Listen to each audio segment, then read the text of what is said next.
Good afternoon, RocketMill. I'm Chris Philpot from the Technical SEO team, and this afternoon I'd like to talk to you about how to increase organic traffic in 2019 and beyond.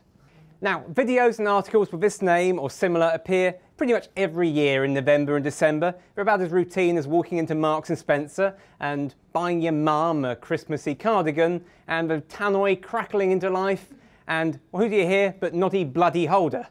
Every year, every year. Now, I want to do something different. You see, for more than 20 years, marketers have said digital, but they've meant algorithms, ones and zeros, true or false, binary calculations, Boolean operations. We've forgotten those algorithms were supposed to connect people to information. We've forgotten those algorithms were supposed to improve the experiences, indeed the lives of our audiences. It seems that before machine learning came machine thinking. Marketers have been so focused intently on these inhuman algorithms that they forgot about 60 years of industry best practice, forging connections with living, breathing human beings. So, for this presentation, rather than talking tactics, I'd like to explain our 3-step guide to how to increase organic traffic in 2019. And furthermore, how to build robust foundations for sustainable SEO success.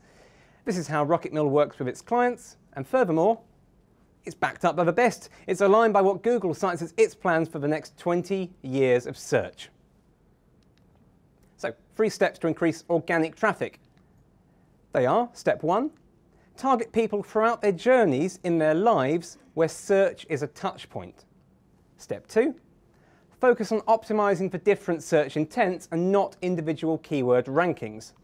And step 3 is to deliver an excellent experience. That means a great user experience for the people who visit your website, and yes, naturally, because it's me, technical excellence, to help search engines understand and most importantly trust your content.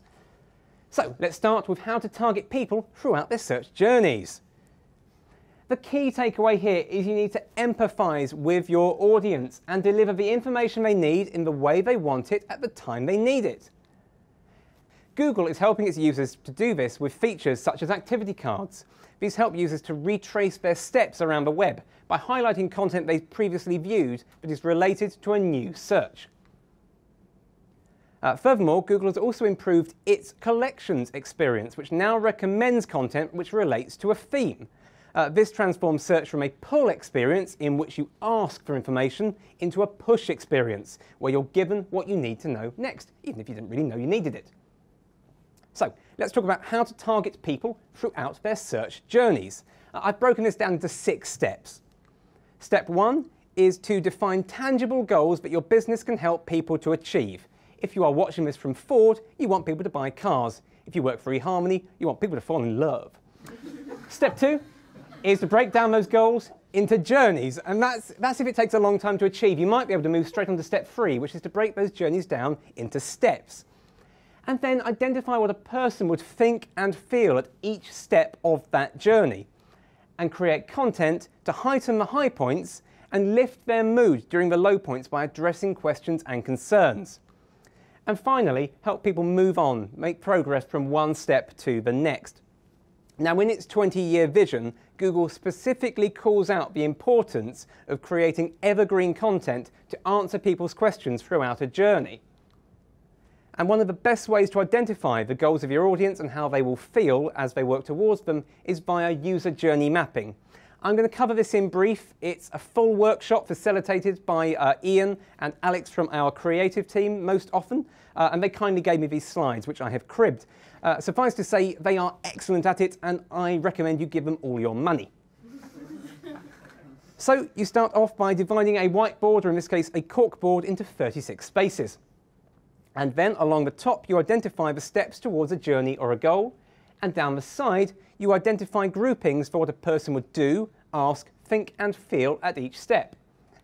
And then you plaster it in post-it notes working from left to right, top to bottom, and soon you will understand what the person is doing at each step, the questions they have, their uncertainties, how they're feeling, and opportunities to empathize with them and, importantly, support them through your content and through your website and through your other digital touchpoints.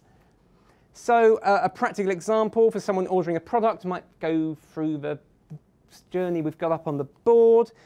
Even in this very stripped back example, we can see very obvious pieces of content free along the bottom. If you want to find out the options for a product, how much does it cost, you probably need a budget configurator. If you're wondering where your product is, you probably need a delivery tracker. You immediately empathize with your audience rather than just chasing keywords. And on that note, let's talk about how to optimize for search intents and not just individual keywords. Now, I will caveat this by saying that keywords still matter. Many organic search journeys will begin or at least touch upon a traditional keyword. What is important is that you optimize for them in groups and analyze them by sentiment, monitoring trends and not just mere fluctuations. Again, Google is improving its interface to surface content better for intent-based search.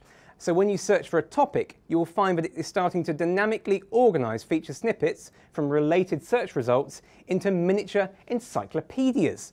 So if you watch my series on building an Amazon Alexa skill, this will start to ring true, because you'll know that smart speaker skills convert voice inputs into distinct intents.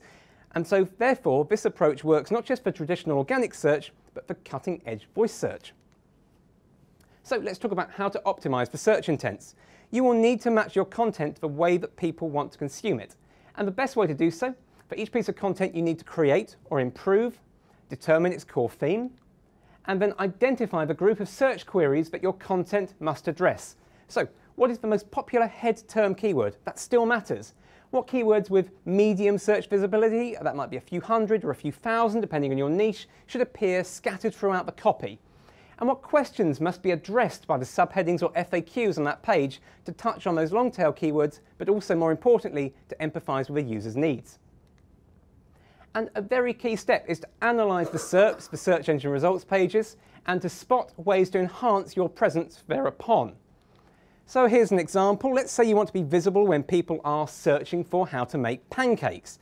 Well, to do that, you'd best make a video because it dominates the search results. But let's say you're not in that frame of mind or you don't have the resource to make that content.